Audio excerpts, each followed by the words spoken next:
ఇంత సమ్మర్లో కూడా అప్పుడప్పుడు అక్కడక్కడ వానలైతే పడుతూ ఉన్నాయి కదా. ఇవాళైతే మా ఒంగోలులో వాన పడిందండి.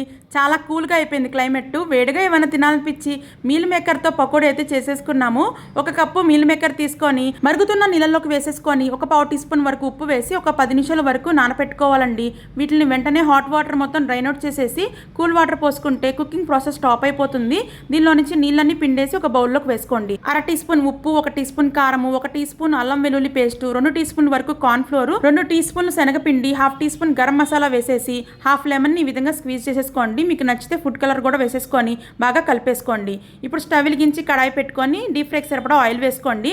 ఆయిల్ హై ఫ్లేమ్ మీద బాగా కాగిన తర్వాత మీడియం ఫ్లేమ్లోకి షిఫ్ట్ చేసేసి ఈ మీల్ మేకర్ పకోడీని గోల్డెన్ బ్రౌన్ కలర్ వచ్చే వరకు దూరగా వేయించుకొని టిష్యూ పేపర్లోకి తీసేసుకోండి. అదే ఆయిల్లోకి గుప్పెడు జీడిపప్పు, కరివేపాకు, అలాగే పచ్చిమిరపకాయలు కూడా వేసేసి బాగా వేయించేసుకొని మీల్ మేకర్ పకోడీ మీద వేసుకొని నిమ్మకాయ పిండుకొని తింటే సూపర్ టేస్టీగా ఉంటాయండోయ్.